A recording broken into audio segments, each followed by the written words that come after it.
Il s'agit bien de Cabral Liby. Cabral, prenez place. Cabral, c'est connu hein, au Cameroun, c'est un journaliste, juriste aussi. Est-ce que je dois dire que c'est l'une des grosses gueules actuelles? Ben, écoutez, hein, il y a un journal qui a titré récemment Le crépuscule des grosses gueules. Donc, ah, vous ne voulez pas encore y arriver. C'est une grosse prémonition que de me traiter de grosse gueule. Cabral, je vous laisse exactement 23 minutes face à ce qu'a dit Tichaem. Vous avez suivi la première partie de ce programme et vous avez votre perception de la question de l'homosexualité. Oui, une perception qui est connue. Bonjour madame. Bonjour, alors monsieur. j'ai été très amusé en vous écoutant.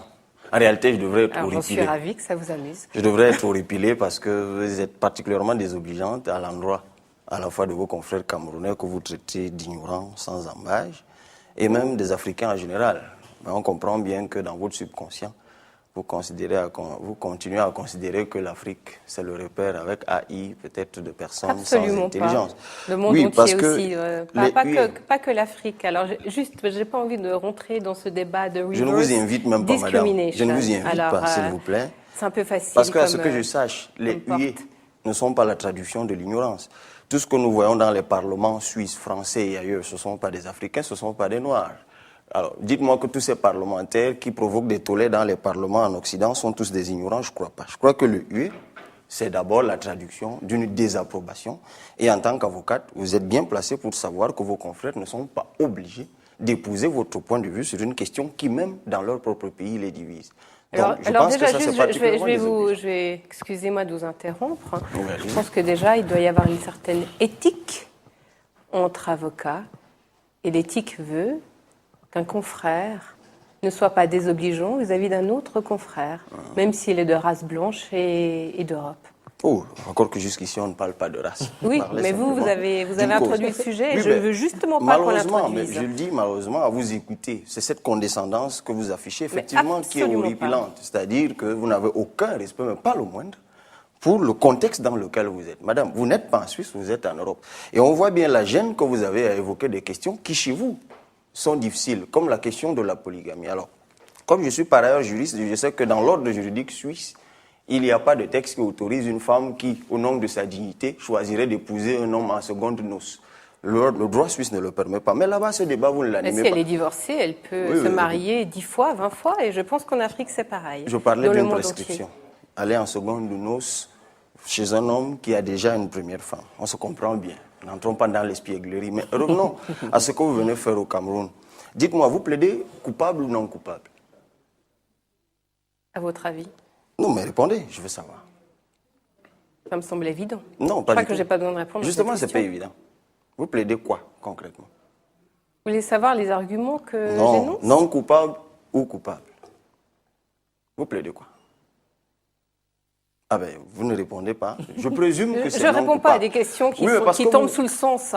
Vous comprenez bien ce qu'il y a derrière. Vous comprenez bien ce qu'il y a derrière. Peut-être qu'il veut évoluer, Cabral. Parce que si vous plaidez non coupable de quoi? D'un acte sanctionné par une loi. C'est de ça qu'il est question. Vous êtes tout le temps, malheureusement, ceux qui défendent les causes homosexuelles. Et vous comprendrez que parfois, je suis sympathique à votre égard, mais la manipulation que vous orchestrez me pose toujours un problème. Quelle manipulation? Vous êtes dans un ordre juridique bien précis. Je pense que vous êtes aussi juriste et vous faites du droit international. C'est moi qui vous l'ai dit et vous dites bien. Oui, tout à fait. Et donc j'espère aussi pour vous que vous savez ce que c'est un traité international. J'espère pour vous que vous connaissez l'article 45 de la Constitution camerounaise qui nous dit que les traités internationaux ont force probante sur la loi nationale. Et vous connaissez aussi les traités internationaux qui ont été signés et ratifiés par le Cameroun. Parlons-en, madame. Alors peut-être sur ce terrain-là, vous qui êtes vraiment un éminent expert, peut-être maintenant vous allez me dire que non, que c'est la loi camerounaise qui prime, que finalement le pacte international relatif aux droits civils et politiques qui a été signé et ratifié par le Cameroun, si ce n'est pas appliqué par les juges, ce n'est pas grave parce que ça compte pour des prunes. Alors pourquoi vous signez et ratifiez des traités internationaux? Ok, madame. Faire bonne figure à l'international. Je présume que vous devez être à la barre très bonne avocate. Alors, dites-moi, vous me parlez du pacte relatif aux droits civils et politiques. Vous pouvez me donner exactement les termes de cet acte qui promeuvent l'homosexualité? Qui prévoit l'égalité devant la loi et la non-discrimination. Le délit d'homosexualité est une discrimination de par l'orientation sexuelle. Oui, alors je comprends que l'avocate que vous êtes soit habituée à l'interprétation des textes. Eh bien, c'est là le problème, madame. Nulle part, c'est pas une interprétation. Nulle part dans le pacte relatif aux droits civils et politiques, il ne fait mention de l'homosexualité. Vous partez du postulat de la discrimination pour y inclure une pratique qui, au Cameroun, est interdite et prohibée par la loi. C'est de ça qu'il est question. Ce d'autant plus qu'au niveau des Nations Unies, on a été obligé, fort de cette ambiguïté, d'essayer d'adopter des textes qui parlent de l'orientation sexuelle. Vous êtes très bien placé pour savoir que ça date de 2006. La première déclaration, sachant bien qu'elle n'a pas de force contraignante, mais la première déclaration onusienne qui parle de l'orientation sexuelle date de 2006. Par la suite, il y en a même une autre, cette fois venant du Saint-Siège. Ça ne venait pas du Cameroun, qui était contre. Non, mais je suis donc en train de vous dire, vous ne pouvez pas fonder votre action sur une ambiguïté, madame. Tous les pays, par tous les pays, mais par de nombreux pays qui demandent la dépénalisation de l'homosexualité, car contraire à ces traités internationaux. Non, mais madame, ne continuez pas à parler de traités. Il n'y a pas un seul traité, madame, qui promeut l'homosexualité. Pas un seul. Vous avez la Déclaration universelle des droits de l'homme et les pactes relatifs. Et pour vous, l'homophobie, ça ne veut pas dire bafouer la dignité humaine. La dignité manipulation, humaine, madame, qui est dans le préambule de la Constitution camerounaise. Mais madame, qu'est-ce que je vous suggère de parler du Cameroun et des lois camerounaises avec beaucoup vous dérange. Qu'est-ce que ça vous dérange? C'est-à-dire, vous dites des choses comme ça très rapidement. Vous n'êtes pas là-bas. Quand vous parlez de la nouveau, Constitution, je ne parle pas du Cameroun. Quand vous parlez de la Constitution du Cameroun, elle ne promeut pas l'homosexualité, elle fait allusion à la prégnance des textes internationaux. Voilà, ne revenons pas à la Constitution, d'ailleurs c'est au préambule. Alors dites-moi, madame, dites-moi, je vous repose la question, vous pouvez me donner un seul texte ratifié par le Cameroun qui promeut l'homosexualité? Un seul. Vous qui dites ratification, ratification, on ne revient pas sur le processus d'intégration des textes. Parce que je vous rappelle que même la déclaration, la fameuse déclaration de 2006, le Cameroun ne l'a pas signée. Le Cameroun ne l'a pas signée sur l'orientation sexuelle. Pas du tout. Après tout le ramdam qui a été fait pour essayer de nous y amener. Mais alors, si vous voulez l'égalité devant la loi, c'est l'égalité devant la loi. Condamner tous les hétérosexuels. Mais madame, que tout le monde se retrouve à condamner. C'est l'égalité devant la loi. Ça, j'aime bien ce débat. C'est l'égalité devant la loi qui vous autorise, vous, madame, à venir au Cameroun. Voilà toute la difficulté. Alors, de nouveau, ce qui m'autorise à venir au Cameroun, parce que de nouveau, je n'ai pas envie qu'on me traite comme l'Européenne qui vient plaider au Cameroun. Je viens là pour plaider le droit international. Les droits de l'homme, c'est universel. Et c'est pour cette raison-là que Maître Com m'a demandé de venir plaider à ses côtés. Parce que c'est universel. Ce n'est pas camerounais, ce n'est pas suisse, ce n'est pas français. Les droits de l'homme, c'est universel. Ce sont des droits fondamentaux qui s'appliquent dans tous les pays du monde. Oui, écoutez, madame, la vulgate sur les droits de l'homme, vraiment, rassurez-vous au Cameroun, on en parle comme on achète des beignets. Vous savez pas ce que c'est, apparemment. Oui, très bien, madame. Mais je vous dis, c'est cette manipulation-là, savante, vous enrobez tout cela dans les termes savants. Je vous dis, madame, vous n'arrivez pas à répondre à une question. C'est quand même curieux pour l'avocate que vous êtes. Je vous ai dit, vous plaidez quoi? Vous êtes incapable de dire que vous plaidez non coupable. Parce que vous savez que plaider non coupable, ça veut dire s'incliner devant le droit positif camerounais. Et le droit positif camerounais n'est en aucun cas contraire à un seul texte international. C'est ce que j'essaie de vous dire, madame. Textes internationaux. Mais je n'ai même pas besoin d'aller à ce niveau-là. Vous allez à quel niveau alors? Alors, au niveau de l'anus. Pourquoi? Écoutez, moi, je ne suis pas là pour explorer les orifices, mais allez-y quand même. Oui, alors laissez-moi parler. Allez-y. Parce que Parce que je préfère un orifice plus proche de celui-là, mais bon, allez-y. Ouais, tant mieux pour vous. De nombreux dossiers où de nombreuses personnes ont été condamnées sur la base d'attestations médicales suite à des anuscopies forcées. On met un doigt, deux doigts, on constate une béance rectale, et on se dit, voilà, cette personne-là est homosexuelle. Et cette pratique-là est une pratique qui est cruelle, inhumaine. C'est un traitement qui est dégradant. C'est subi par ces gens-là qui subissent ces anuscopies, et vous pouvez sourire si ça vous fait sourire, comme un viol, parce que ça a été fait sans leur consentement. Donc en fait, c'est des gens qui sont même pas homosexuels que vous défendez. C'est pour ça que je vous dis, c'est l'amalgame que vous faites. C'est l'amalgame que vous faites qui me fait sourire. Je n'ai même pas besoin de plaider les traités internationaux. Je plaide très bas. Alors je plaide ça. Je plaide déjà au niveau de la forme des vices de procédure. Les vices de procédure, et vous le savez mieux que moi, parce que moi je ne suis pas avocate camerounaise, entraînent la nullité absolue, alors qu'on garde des gens en garde à vue pendant 10 jours, 15 jours. Il y a nullité absolue de la procédure. Mais est-ce que vous connaissez combien de personnes sont gardées à vue finalement, et laissez-moi terminer. Ah ben écoutez. Le délit d'homosexualité de l'article 347 punit un acte d'ordre sexuel entre deux personnes du même sexe. Il faut un flagrant délit. Il faut pouvoir prouver. Dans aucun des dossiers que j'ai défendus, on n'a pu prouver qu'il y avait eu acte d'ordre sexuel entre deux personnes. C'est pour ça que je vous dis, je n'ai même pas la prétention de couvrir les traités internationaux et les droits de l'homme. Je m'arrête au droit camerounais. Et si on applique ce droit camerounais, il faut un flagrant délit, il faut au moins 2 personnes, et très souvent, il y a une seule personne. Bon, ok, madame, vous avez terminé? Alors, oui, j'ai terminé, Okay. Vous n'avez rien à répondre parce que j'ai raison. Ah ben, Mais voilà, c'est ça. Alors, madame, un coup vous êtes dans votre rôle d'avocat, c'est très bien. Quand vous parlez de vice de procédure, on est d'accord. Parce que pour condamner quelqu'un, il faut apporter la preuve irréfutable de sa culpabilité. Exactement. Et ça, c'est Nous constitutionnel. sommes d'accord. Vous devriez le savoir, puisque vous citez la nous sommes Constitution d'accord. camerounaise, c'est Alors, marqué dans le préambule. Très Premier bien. paragraphe. Au moins. Ça, au vous moins. devriez le savoir. Ah, c'est bien. Au moins, On commence à avancer. Deuxième Effectivement. chose, madame, c'est l'amalgame que vous faites. Tout de suite après, qui devient problématique. Alors, Si effectivement vous estimez que votre client, pour arriver à sa condamnation, ça pose problème, oui, on a mis un doigt, on a mis 2 doigts. Là, et ça vous choque pas? Pour non, vous, mais écoutez, c'est la mais c'est pour mise ça. forcée? C'est pour ça que vous êtes là, pour démontrer qu'il y a un vice. Mais ce qui m'étonne, parce que je peux que je sache de vous, vous êtes pénaliste. Ce qui m'étonne, c'est que vous essayez de dire, parce qu'à moi, vous ne le direz pas, vous essayez simplement de tromper ceux qui nous regardent. Vous essayez de leur dire que pour établir la culpabilité d'un homme, il faut que l'acte délictuel soit flagrant. Mais non, la pénaliste que vous dites ne peut pas le dire. Parce que les complices d'actes délictuels sont condamnés tout autant que les auteurs de ces actes. L'élément intentionnel, ça compte dans l'acte délictuel, madame. Vous le savez, les éléments de l'infraction. Alors c'est quoi la flagrance pour vous? La flagrance, mais oui, mais lorsque vous ramenez à ce que les gens font dans leur chambre, parce que vous savez qu'il y a le verrou de violation de la vie privée, vous manipulez, madame. Et c'est le condamné à 3 ans d'emprisonnement. Lorsqu'on a un élément qui atteste de l'intention de commettre un acte délictuel sur la base de cet élément intentionnel, alors, il y a 2 personnes, le juge est fondé de se prononcer. Il y a 2 personnes ça qui vaut sont en Suisse comme ça vaut ailleurs. 21 mois. Et pourquoi elles sont poursuivies pour homosexualité? Tout simplement parce que la police les a trouvées efféminées. Ça vous suffit, ça? Non, mais écoutez, vous trouvez normal que ces personnes croupissent en prison depuis presque 2 ans? Madame, il faut qu'on se comprenne. C'est vous qui parlez de procédure. Il me semble que sur le cas de Francky et de l'autre, ils avaient des perruques. Ils avaient des...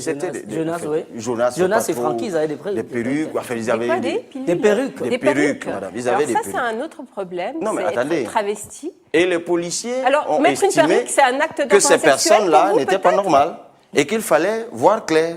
Et c'est pour ça qu'une instruction a été entamée. C'est aussi simple que ça. Vous connaissez mal et le lorsque dossier. vous avez, oui, effectivement, je le connais peut-être mal.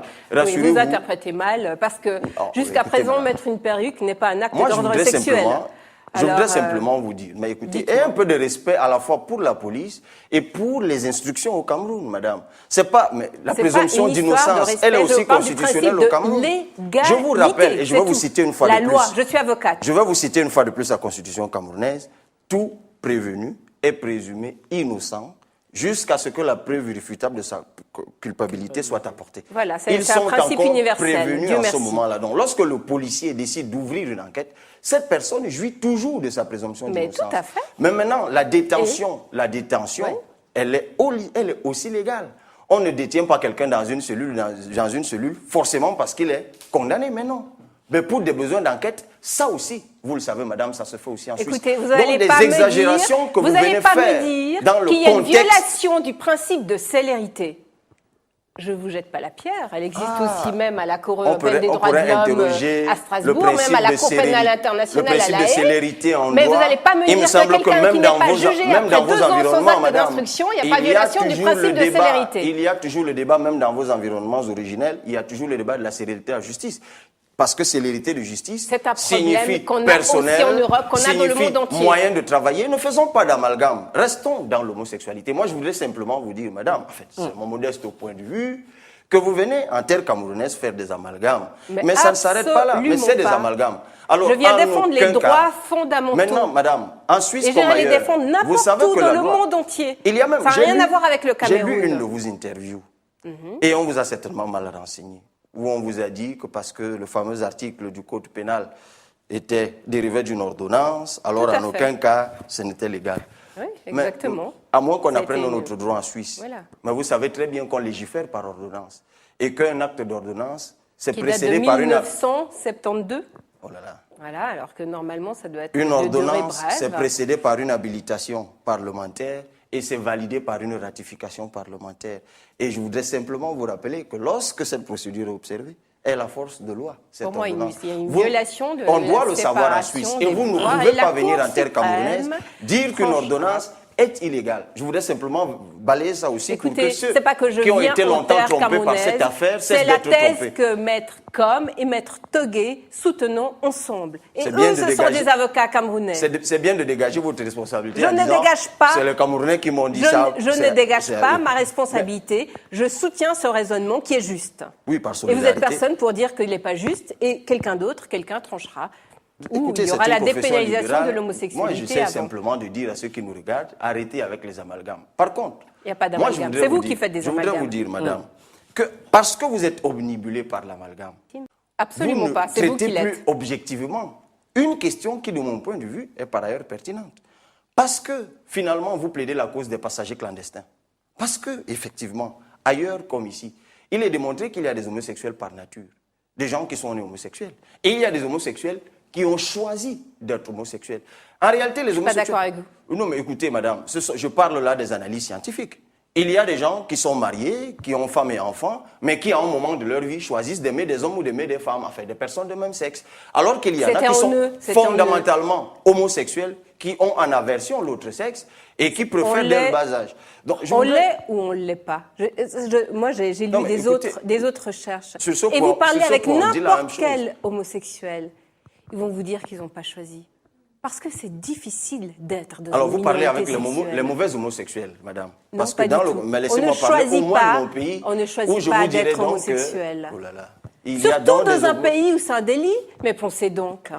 Mais madame, je vous dis encore, ayez un minimum de respect pour l'ordre juridique camerounais. Et je vous dis, qu'est-ce que l'orientation sexuelle a à voir avec l'ordre juridique camerounais? Vous faites un amalgame, vous mélangez tout, donc posez vos questions d'une manière intelligente. Vous excipez à chaque fois, vous invoquez des textes internationaux qui n'existent pas. À l'international, il y a des déclarations onusiennes qui n'ont aucune force contraignante. Vous le savez très bien. Vous créez des amalgames. Pourquoi vous changez de sujet? Je crois, madame, je ne comprends pas votre pensée. Ailleurs comme ici, la loi est l'expression de la volonté générale. La volonté générale camerounaise, elle n'est pas acquise aujourd'hui. Mais on voit bien, la dignité humaine. Vous œuvrez bien, madame. Mais qu'est-ce que vous appelez dignité humaine? Qu'est-ce que ça vous intéresse que deux personnes du même sexe font dans une chambre à coucher? Écoutez, madame. Est-ce que vous pensez qu'on s'intéresse à ce que vous faites dans votre chambre à coucher? Écoutez, ça nous intéresse. Ce que je fais parce qu'on n'arrive toujours pas à comprendre pourquoi coucher. Ça vous pose problème en Suisse qu'un homme, au nom de sa dignité, prenne 4 femmes. Vous parlez de fidélité ou d'infidélité tout à l'heure. En quoi son infidélité vous intéresse, madame? Est-ce que cette personne-là va se retrouver en prison parce qu'il a pris écoutez, si vous, là-bas, vous êtes laxiste. Je vous dis simplement la pénalisation de l'homosexualité. Simplement, mais vous ça bafoue la dignité humaine. Vous êtes même plus intolérant que nous. Parce qu'effectivement, chez vous, vous avez verrouillé les textes pour que jamais un homme ne puisse avoir 2 actes.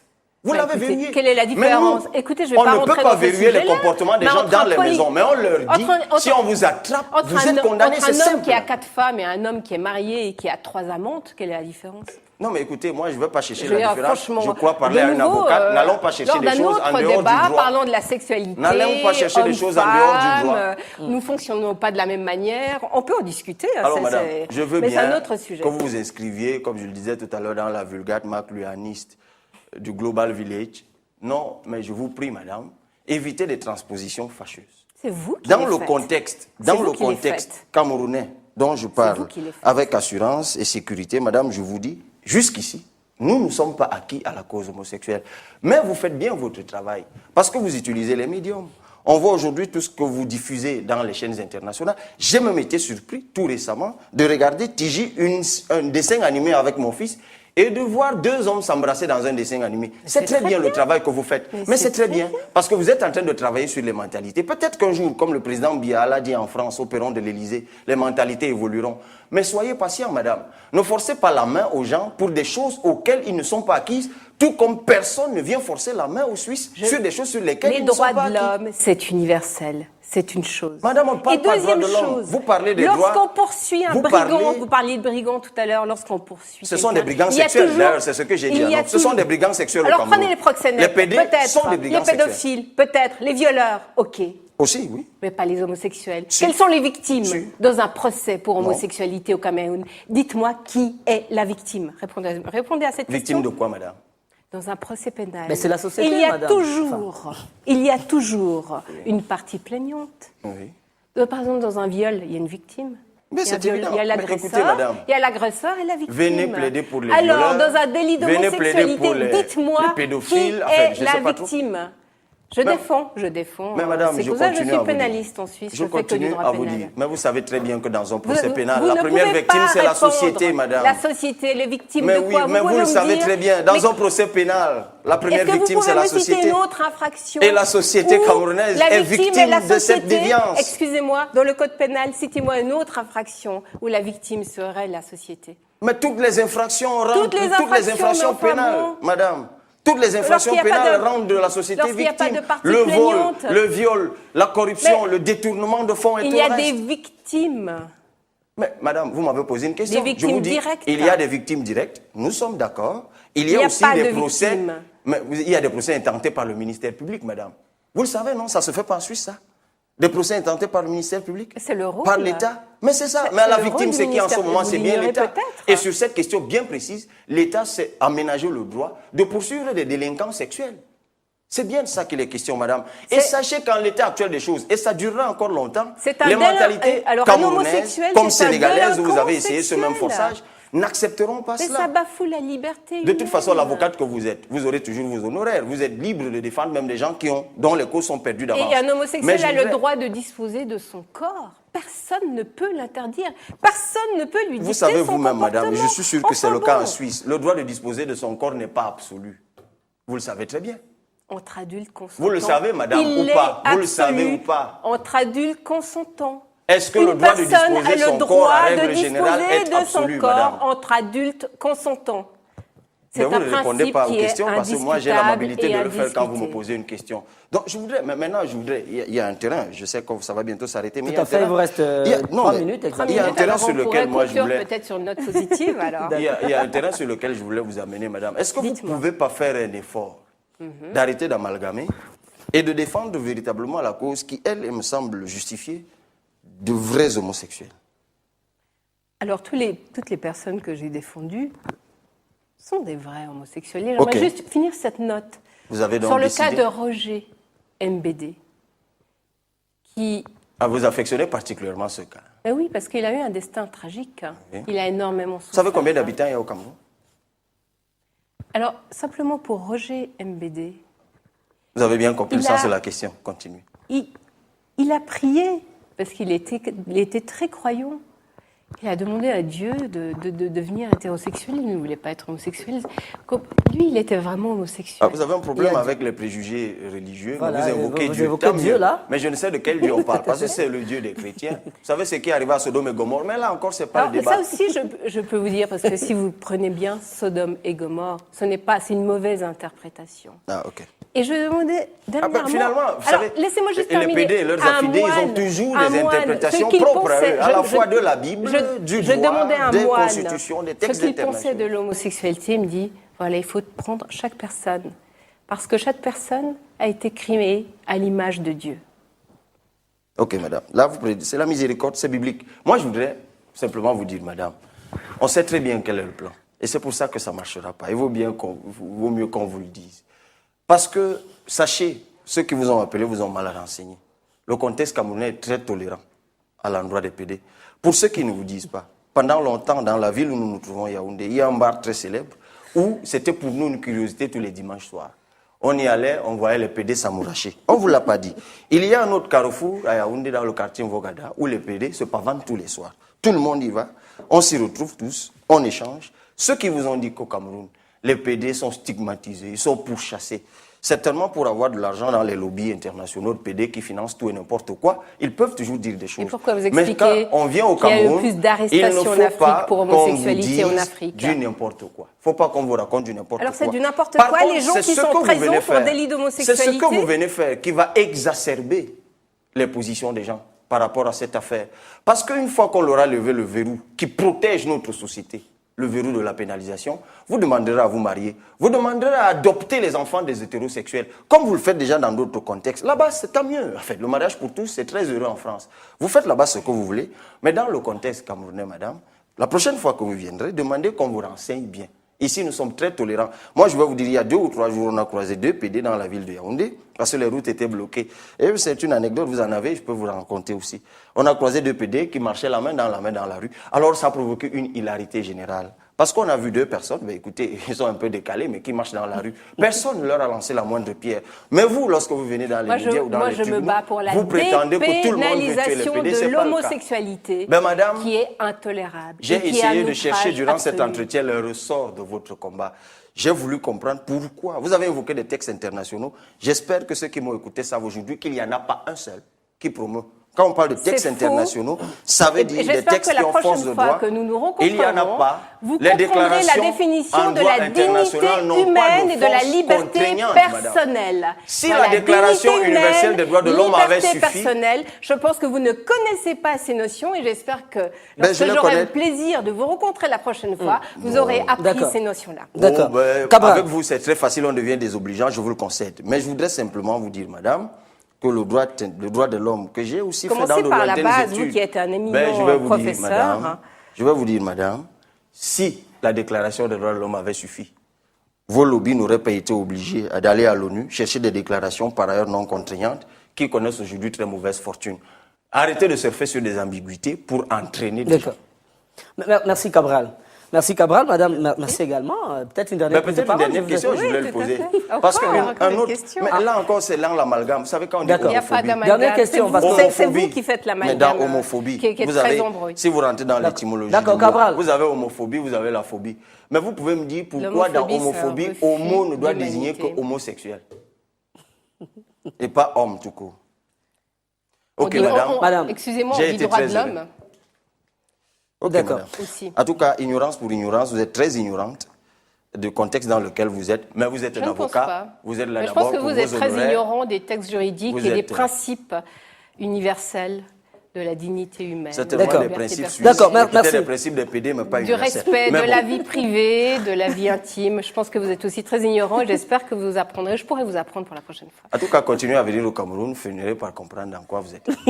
Merci Cabral. Merci pour ça. Merci. Je me battrai jusqu'à la fin. D'accord. Ça, ce qui a dit Tisha. Vous êtes déjà à la fin. Merci également Absolument pas. J'ai obtenu des très bons résultats et je continue.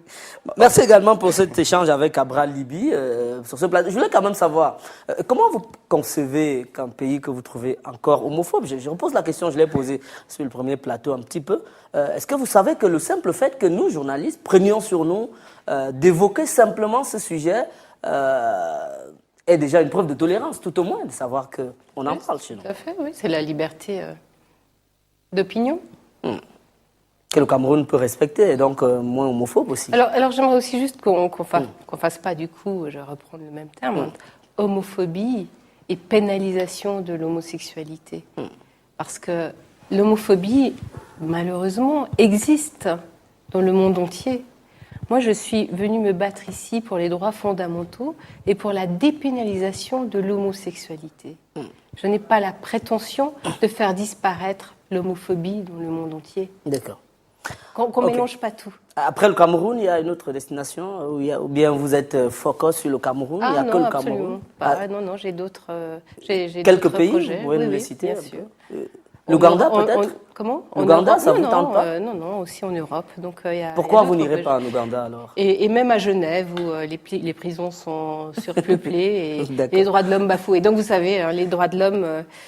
J'ai posé la question sur l'Ouganda parce que vous savez... C'est violé non seulement au Cameroun, mais aussi en Suisse, et je le dis très ouvertement. D'accord. Merci Saskia Ditichaem, c'était notre invitée, la présidente d'Avocats sans frontières suisse, et elle est membre, barreau, avocat au barreau de Genève. Tout à fait. Et qui est non moins également partenaire de l'association ADEFO, Association de défense des homosexuels au Cameroun, qui est présidée par Maître Alice Combe. Ça a été un plaisir de vous avoir sur ce plateau. Madame, Messieurs, nous mettons un terme à ce programme ici, tout en vous indiquant que le débat se poursuit sur nos réseaux sociaux que vous connaissez déjà, bien évidemment, à l'adresse qui s'affiche au bas de cet écran. À très bientôt. Bonsoir.